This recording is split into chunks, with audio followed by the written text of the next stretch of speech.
えっとね、あれいつだったのかな。あの、タリズマンの動画でさ、デベントラと首掛け守り紹介したじゃない。あの後、首掛け守りをさ、なくしちゃって、知ってる人は知ってると思うんだけども、僕ネットで言っちゃってるんで、これはもう出かけ先で落としてきたな、なんかなくしちゃったなと思ってて、どうしようかなと思って、もう仕方ないなと思って、ご縁がなかったのかなと思って、まそれはそういう風になっちゃったんだから、そういう、なんて言うんだろうな、定めだと思ってね、もう大丈夫か。えそれで良かったんだと思ってね、ちょっとがっかりして過ごしてたのね。カメラトラブルがね、頻発してて、OS をダウングレードしたりとかしてたりとかして、結構、あの、ガチャガチャしてたんだよね。うん。で、今日は遅延ないね。オッケーオッケー。あ、はい。面白けしからんな対策です。はい。えーっそれでね、どこ探してもないんだよね。首掛け守りが。うん。で、うん、善宝寺の、ホームページでね、またもう一つ新しく買おうかなと思って、買うって言ったらダメなのかな、授けてもらおうかなと思って見てみたらね、在庫がないんだよね。これ言っちゃっていいのかな？言ってもいいと思うんだよ。また入荷するかもわかんないけども、今ホームページに出てなくて、あ、これはやっちゃったなと。めちゃめちゃ大切なお守りなくしちゃったと思う。スピリチュアルがね、お好きな方だったら、身代わりになってくれたとかさ、いろいろあるじゃんか。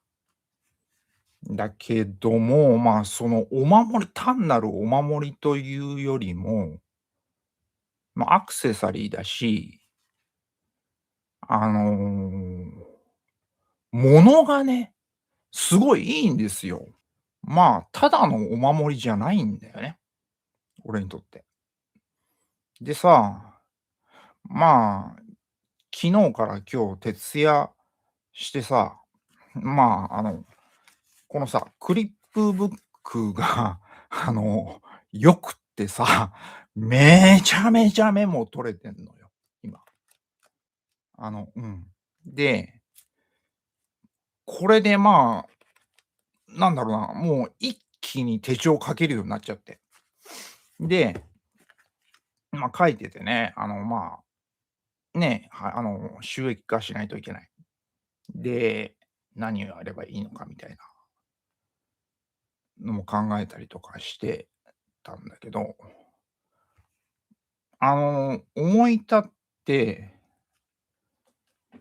このさ、日本ダウジング協会の MK ヒーリングマスターね。今これ首にかけてんのが H319 だけど、これでデスクにダウジングチャートがあるので、こういう風にやって、映るようにするとちょっと不自然なんだけど、高さこれまで、ここまで上げなきゃいけないけど、あの、ね、もっと下でやったんだけど、首掛け守りは、この部屋にありますかって聞いたの、ダウジング。自分の潜在意識。そしたら、ずーっとイエスの方向に回ってって、これ今わざと再現してるんだけどね。ううん。で、脳に来て、あ、これないんだろうなと思って、一回転したのよね。一回転したって、この状態で、レディーポジションに戻ったので、もう一回聞いたわけよ。そしたら、イエスの方向で止まったの。嘘だろうと思って、俺もね、ダウジング好きだって言ってやってるよって言ってアピールはしてるんだけど、実はそこまで、あの、やり込んでなくて、もうほんとにね、口だけ番長みたいな感じで、もうほとんどやってないかったんだよね。で、俺はダウジングで失せ物を探せるっていうのは、まあ、知ってたから、じゃ、ちょっと、まあ、ね、企画考えるのは忙しいは忙しいけど、ちょっとま、一人でやってるからね、シニアだから、ま、自由に過ごせるから、こう聞いたらイエスで止まったわけよ。この部屋にありますと。俺、それでね、ここに立って、こうするとカメラがね、ここでね、場所を教えてくださいってやったの。そしたら、この位置で止まったの。ってことは、ここにね、バーンストーマーとバスコのレザーヘルメットバッグがデスクにフックでかけてあるのね。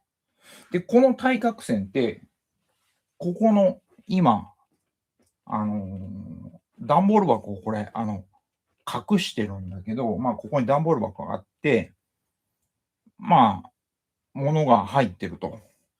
でね、どっちかなんだよね。ここで振れ幅止まったってことは、こっちかこっちだから、俺はまずなくした直後に探したのはバッグの中だったのね。で、いくら探しても出てこない。で、あの、ね、だからもうバッグにはないと思ってるから、じゃあひょっとしたらここの服で隠してる段ボール箱の中に、ガチャガチャいろんなものが入ってるから、そん中にね、あるんじゃねえかと思って探したわけよ。やっぱないんだよね。で、ちょっとちょっと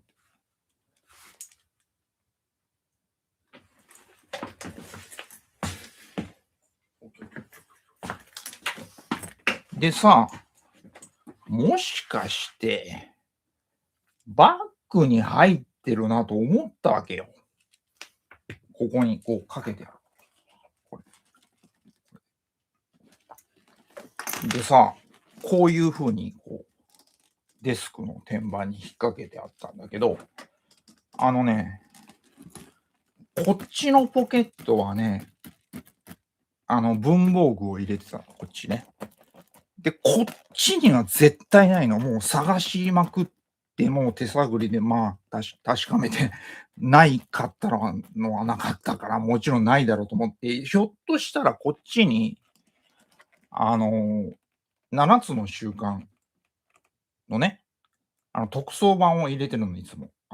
持ち歩けるように。で、ほぼチェックしてなかった。こっちに入ってるわけないなと思ったので、ちゃんとチェックしてなかったんでね。そしたらさ、手を入れたら、チェーンがね、首掛け守りのチェーンが、これ、チェーンだと思って、これ首掛けだと思って、出したら首掛け守りだったって。やったねって言って、何が嬉しいかっていうとさ、まずさ、この首掛け守りがね、見つかったんですよ。あの、何日ぶりになるのかな。三面大黒天様が届いたのが、確か、1月の、今月が2月だから、1月の31日の夜にお迎え配信やったんだよね。まあ、3週間ぶりかな。今はね、これ見つかったから、最初からかけてたんだけど、外れない。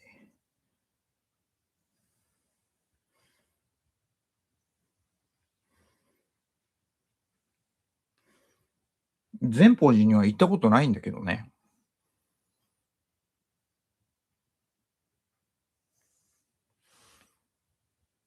これ、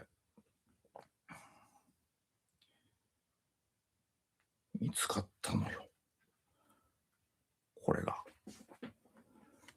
やったーと思ってね、これ、マイク近すぎるね。まあ、ただのお守りじゃないんだよ。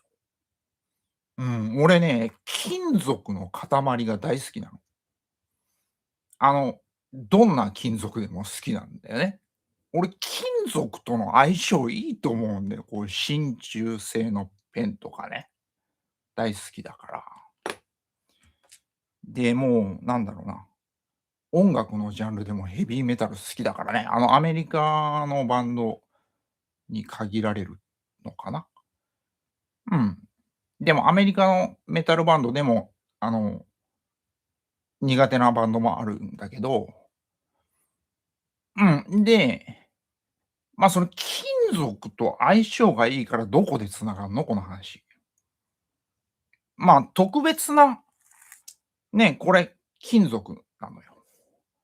何でできてんのかわかんないんだけど、すごいのが、チェーンが錆びてこないのよ。びっくりしたよ、俺。嘘だろうっていう。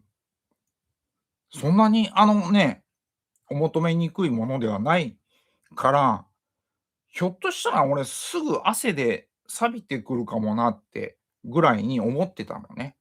そしたらね、これね、錆びてこないし、実際には錆びてるんだろうけど、あの、わかんない。うん。で、もうただのお守りじゃないから、見つかってね、一番第一に嬉しかったのが見つかったと。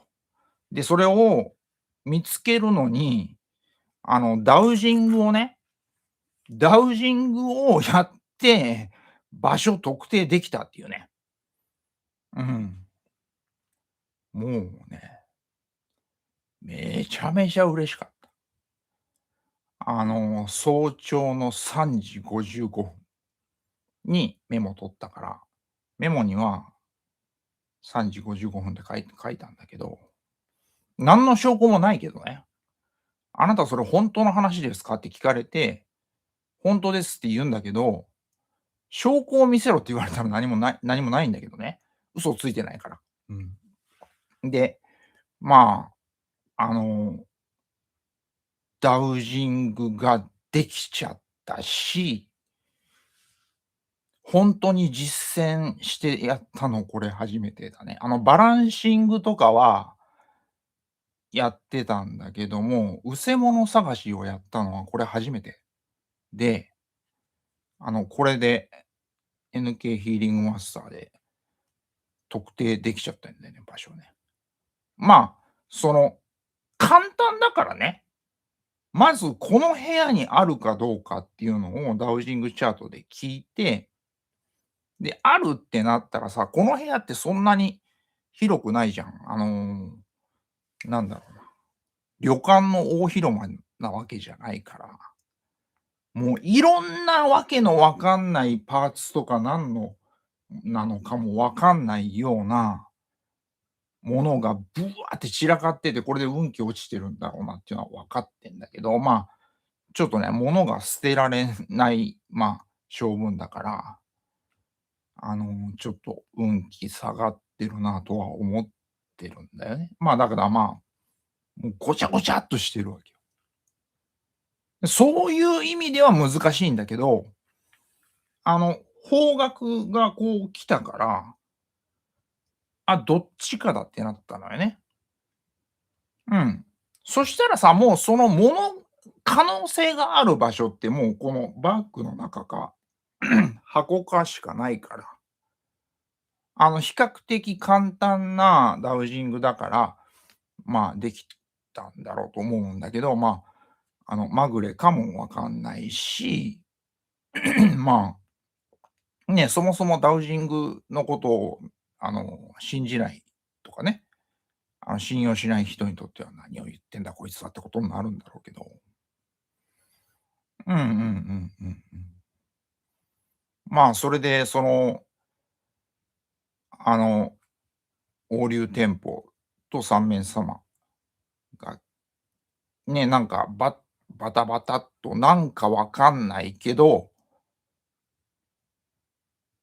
ね、手に入れて、もうすっげえ分割払いしてね、決心がついたから。うん。で、お迎えして、だけど、首掛け守りなくしちゃったってなって、で、がっくり来てたんだけど、見つけたんだよね。うんうんうんうん。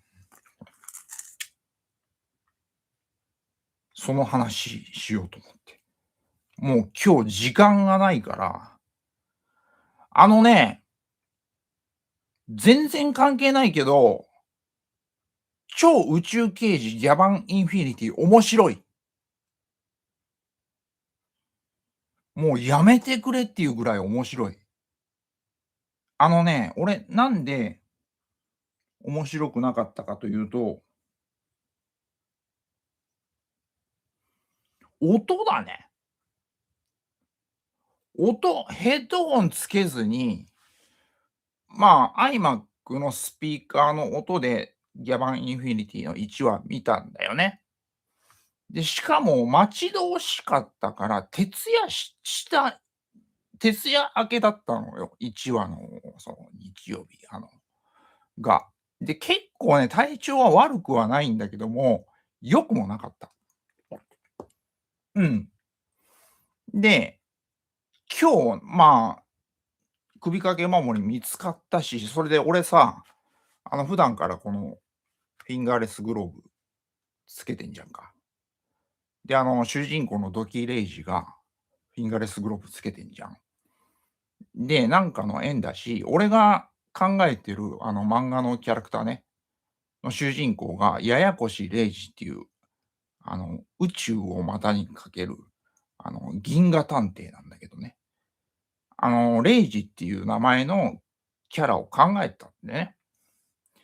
で、俺がフィンガーレスグローブつけてるし、主人公の名前がレイジだし、うん。あとは最近ね、来てくれる、ね、常連さんとね、話をしたのが、なんかのご縁だから、ひょっとしたら面白いんだろうな、もう一回見てみようと思って、今日はね、あの、AirPods Max、あの、がっちり装着して、で、これで、もう大音量で見たわけよ。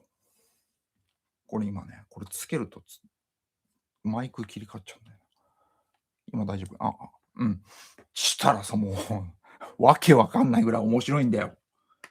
で、体調も、今日はもう絶好調だから、もう評価が、もう180度まではいかないけども、もう思いっきり評価変わっちゃったんだよね。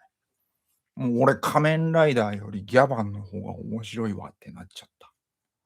うん。で、その話してもいいんだけど、これね、アーカイブで見てくれる方もいらっしゃると思う。うん。あの、面白いです。めちゃめちゃ面白い。で、今日メモ取って、感想動画ね。今だったら、YouTube で1話と2話が両方見れるから、3話はまだ公開されてないよね。だから1話と2話を2回ずつ見たんだけど、2回2周したんだけど、めちゃめちゃ面白い。もう面白い。これは仮面ライダーなんてつまんないなってなっちゃった。やばい。もう説得力ないと思うんだけどね。で、調子乗って生きってしまって、0時になったつもりでこうさ、グローブこう、ね、タバコ吸いながらさ、こう、窓にこう、映ってる自分こう確認してさ、0時かっこいいじゃんと思って、もう今日はものすごいハッピーな日なんだよね。うんうん。その2つ。で、ちゃんとした感想動画を上げようと思ってたけど、中途半端に今喋っちゃったから、どうしようかな。そういうそのむちゃくちゃ細かいポイントまで指摘する、詳細ななんていうんだろうな、感想動画も、ね、やろうと思えばできるんだけど、設定とかさ、名称とかをね、まだ学んでないから、ちょっとあれなんだけども、今何時？4時前だよね。うん、まずね、何が良かったかってもう言っちゃおう。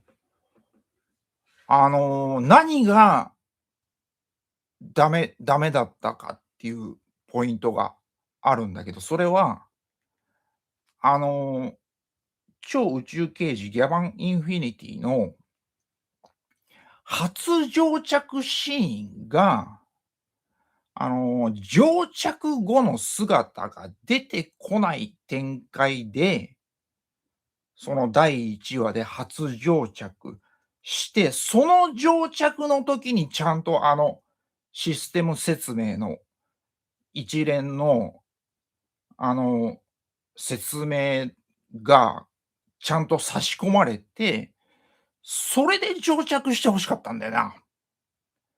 もう1話始まってもう、よく似たようなギャバンがもう、数人出てきたじゃんか。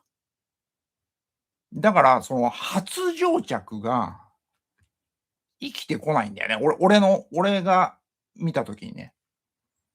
うん、で、1回目の定着で、説明シーン入んなかったでしょ、あれ。惜しいなと思って、それさ、ギャバンに変身しているギャバンたちの姿を、冒頭では見せずに、ずーっとまだその番組一応さ、画像とかは知ってるよ、その、ネットとかで出てるからさ。もちろん分かってんだけど、それでも、お話の展開としてさ、やっぱりその、初乗着が結構重要じゃんか。で、その残念だったのはそこだね。うん、ギャバン・インフィニティの話なんだけども。で、あれ、初乗着のシーンで、事実上のドラマの劇中で初乗着のシーンのタイミングで説明書シーンが入んなかったでしょ。俺はね、ギャバン、シャリバン、シャイダーだっけ？の世代なんだけどね、まあ、毎週見てたんだけど、もう勉強疲れでさ、中学時代だね。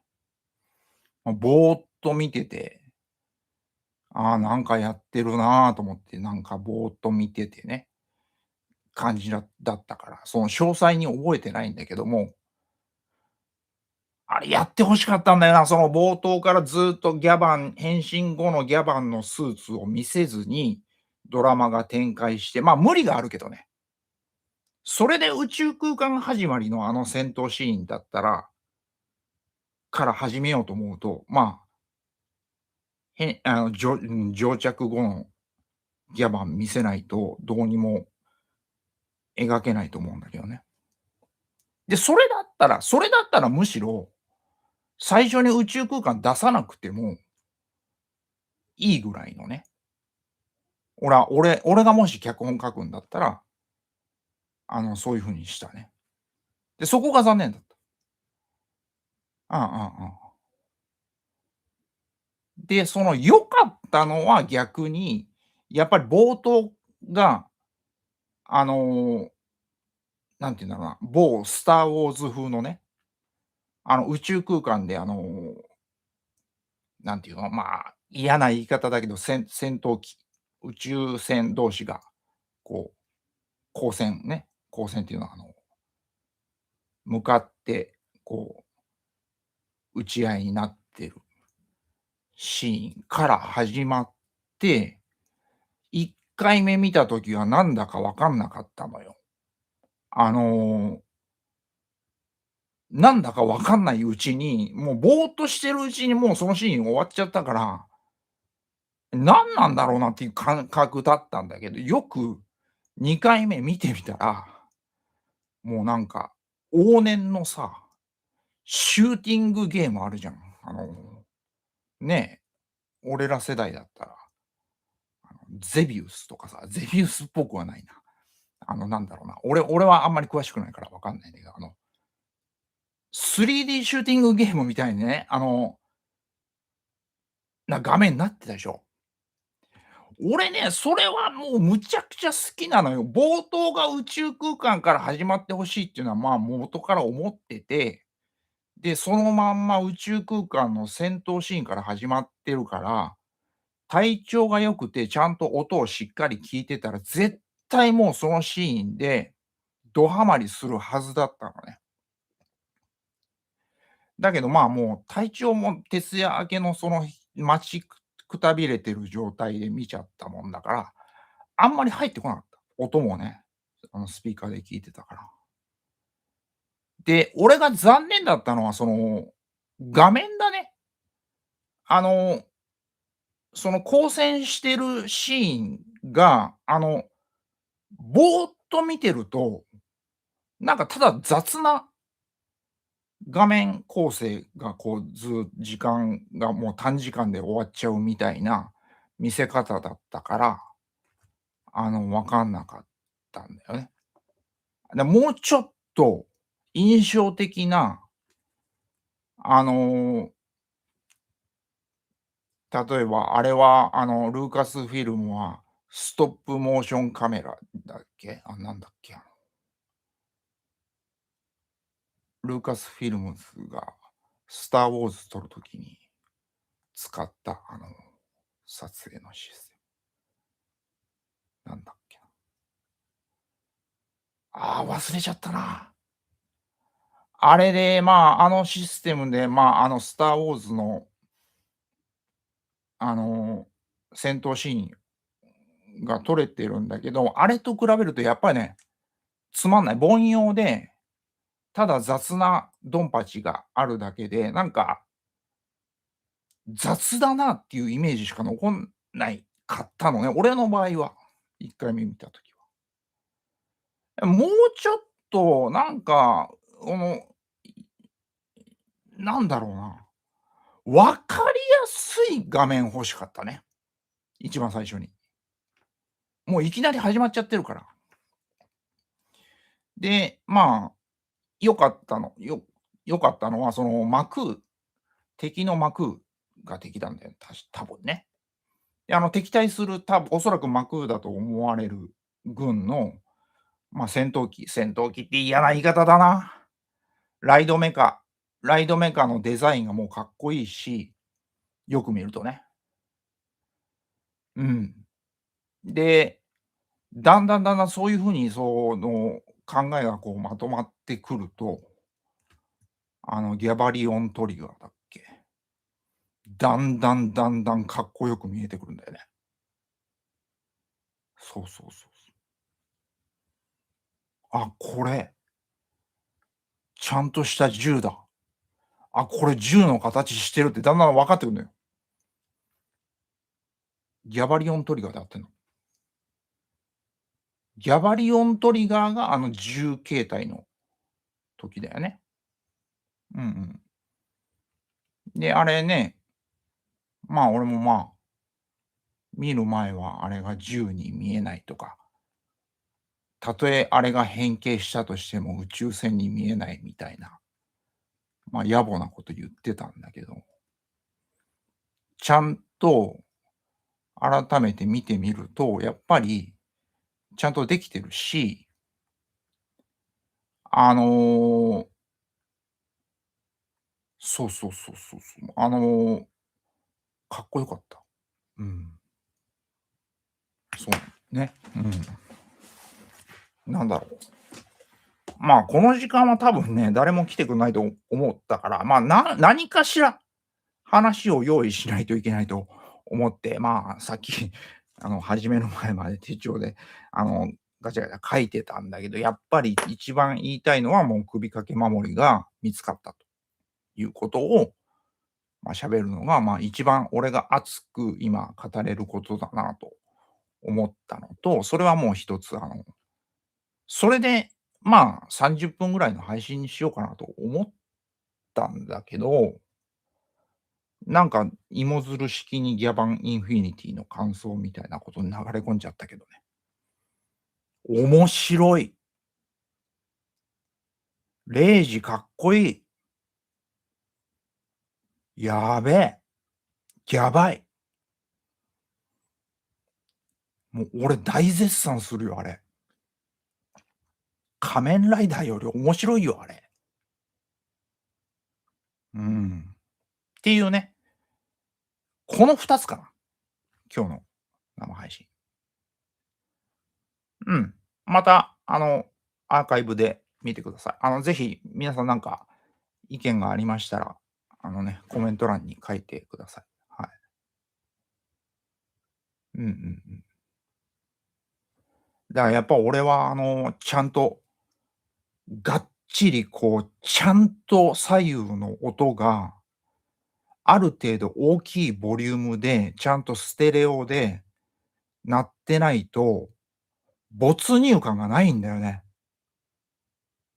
で、それも薄々分かってんのにヘッドホンつけてみなかったっていうのは俺の、まあ、不手際だよね。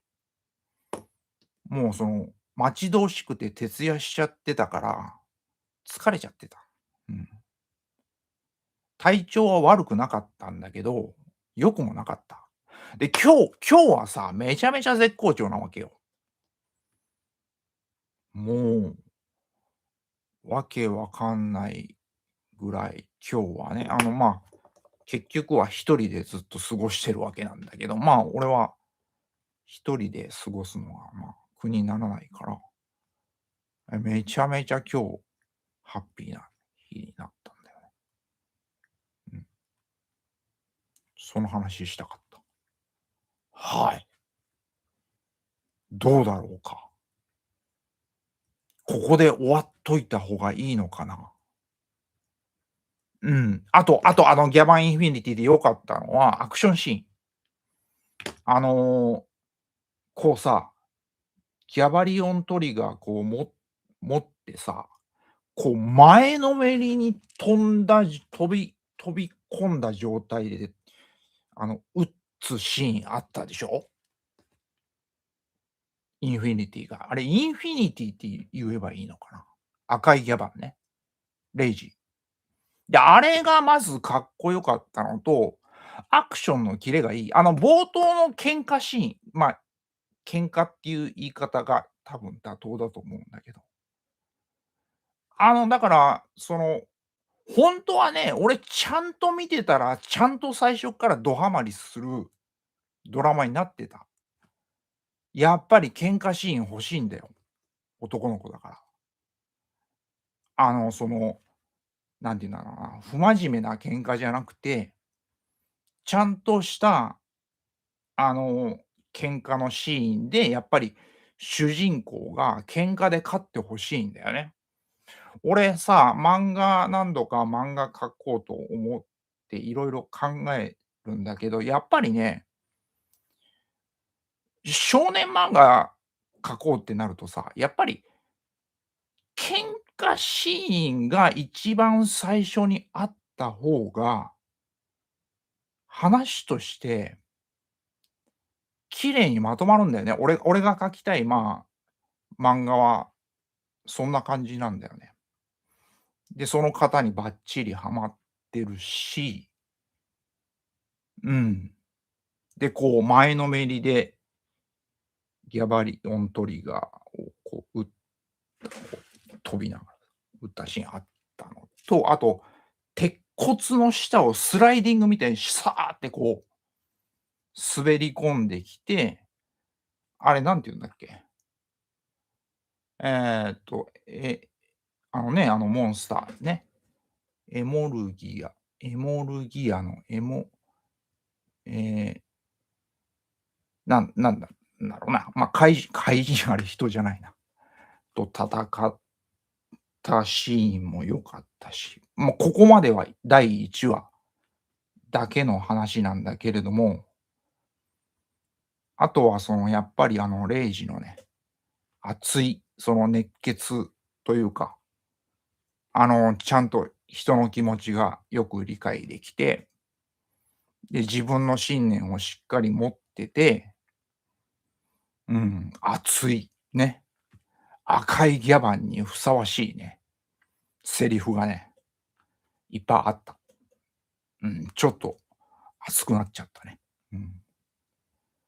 こんだけ言ってんだから、俺も特撮ファンなんだろうね、多分ね。うんうんうん。もうそのゼッツより面白いもん。やばい、やばい。もうほんとやばい。あの、名称を俺知らないもんだから、ね、調べとけよって話なんだけど、ロボットに変形するじゃんか。ロボットっていう言い方もあれだね。違うんだよな、多分。えーっと、GCR だっけ、なんだっけ、レイジが乗り込んでる、えあれはギャバリオントリガーに乗り込んでるってことなの？ちょっとその辺は詳しくは繋がんないんだけど。変形許可ね。変形許可のシーンかっこよかったよね。あの、こう、それぞれの、銀河連邦警察だっけ？首脳陣がさ、ちゃんとこう、あの、変形許可を出すために、一人一人こう、タッチパネルに、あの、許可を出してって、あれ多分全員揃わないと変形許可下りないっていう設定なんでしょ？あれもやばいな。あれすげえ好き、俺。やばい。普通に変形するよりは、めちゃめちゃ面白い。ちゃんとした手続きが必要なんだっていう設定。やばいね。うんうんうんうん。で、やっぱり2話までこう見ると、ぎゅうぎゅう詰めになってるね。あの、カカット詰め、なんて言うんだろうな、めちゃくちゃ多い、シーンがもうギュッとまとめてあるっていうかね。その辺は俺はもういいと思う。うん。うん。その初乗着のシーンがね、ちょっと残念だった。レイジが乗着する前に他のギャバンがもう出てきてたっていうのが、ちょっと、そこがね、残念だった。うん。あの、レイジが第1話で初乗着するのが、劇中のギャバンのスーツっていうのかな、初公開にして、その1回目の乗着のシーンで、リアルタイムで説明シークエンスが、ちゃんとかっちり入って欲しかったんだよね。それがちょっと残念だね。うんうんうん。そうだね。あとはギャバン武士道。クールガイだね。うん。あと、他のね、登場人物のキャラもうろ覚えだから、あの、あれだけど、キャストの人たちも、なんか、あの、好印象な方たちが多い。俺の個人的な、あの、ね、見方をすると、わりかし俺好みの俳優さんが出てて、レイジ役の方もね、かっこいいよね。うん、めちゃめちゃかっこいい。うん。だから2話で魔空空間が開いちゃってっていうとこが、まさか、その後の結構長尺な魔空空間での戦闘シーンがあるとは思ってないから、なんか、なんて言うんだろうな、すげえなと思ったね。あれはもう多分作ってる人たちは狙ってやってんだろうね。うん。で、そこまでを2話までに収めたいから、ああいう構成になったんだと思うんだけど。うんうんうん。で、スーツのデザインとかっていうのはね、あれ、スーツのデザインは昭和ギャバンのが好きだね。ギャバン、宇宙刑事シリーズの方が。角が立ってるっていう、パキーンと。今回のギャバンインフィニティはちょっと曲線のデザインになってるでしょ。そこは俺はやっぱり昭和ギャバン宇宙刑事シリーズのスーツパキッともう角がなんだったらもう尖ってるみたいな、ボタンみたいな、なんか、こうメカニックの配置がさ、カクーンってなってるのが、こう、ピッカピカのやつが繋がってるっていうのは、あれはやっぱり、うん、いい。今回のはなんかあれだよね、アイアンマンみたいな感じになっちゃってるね。残念な言い方すると。うんうんうん。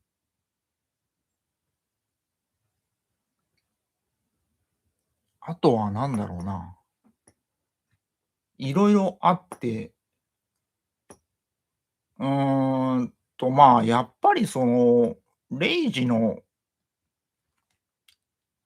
強い信念みたいなものがちゃんと爆発して、ね、レイジがちゃんと心の芯からブチギレたシーンがちゃんとあったっていうね。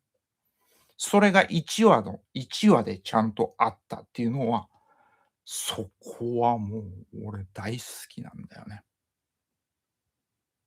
うん、真面目に切れるシーンがちゃんと1話で用意されてた。うん。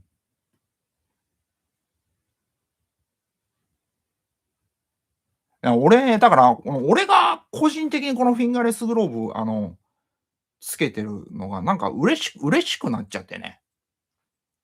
あの、なんかちょっとなんだろうな、俺もギャバンみたいだなと思っちゃって。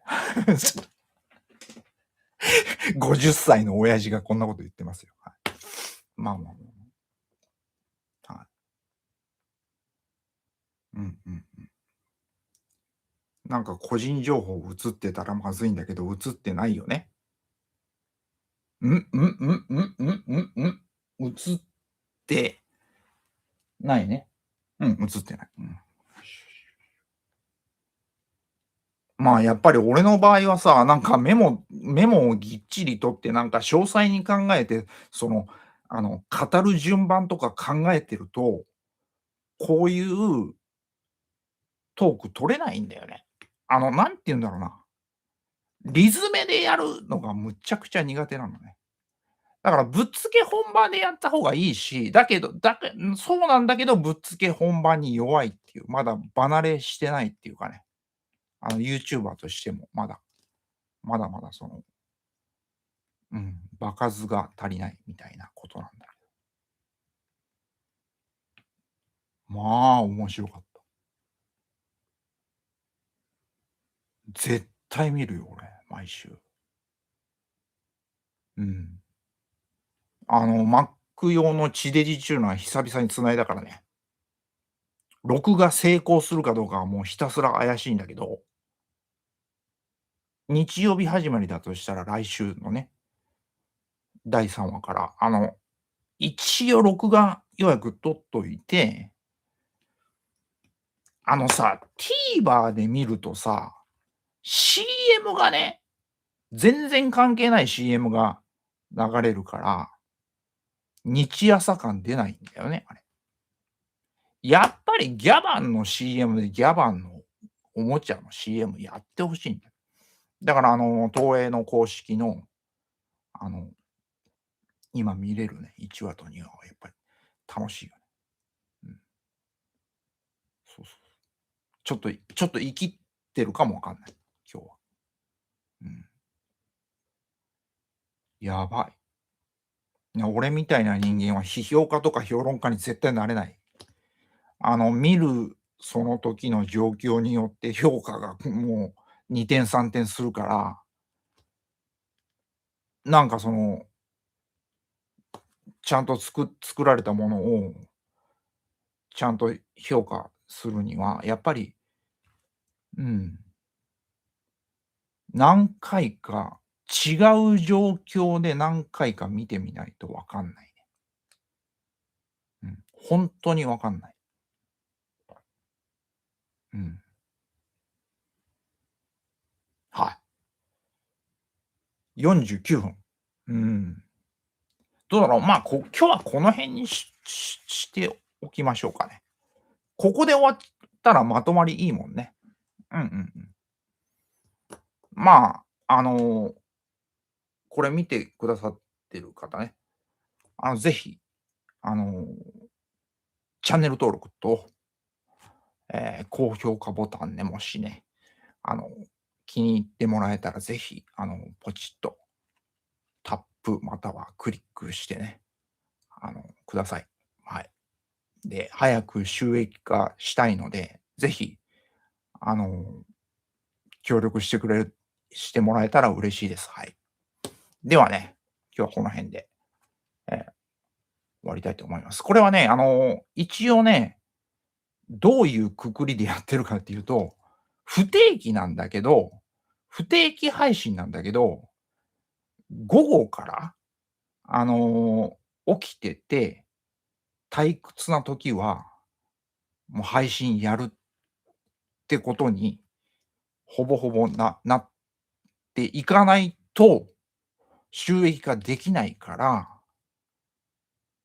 なんだろうな、お仕事してらっしゃる方々はちょっと、生配信では見てもらえないから、ちょっと心苦しくはあるんだけれども、アーカイブでね、ぜひ見てください。あんまし盛り上がらなかったり、よっぽどつまんなかったら消しちゃうけど、今日みたいに、こんだけ乗って喋れるたら、これ、自己評価結構面白い動画になってると思うんで、手前味噌なんだけど、ね、ぜひチャンネル登録、それからグッド評価ね、ポチッと押してください。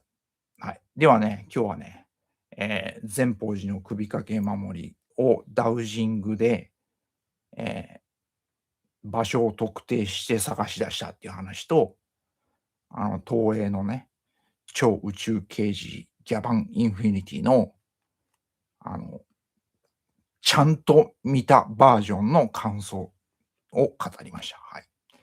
えーありがとうございます。はい。はい。ではね、この辺にしたいと思います。はい。ご視聴ありがとうございました。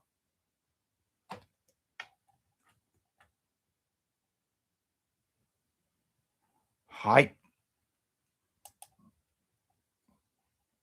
またね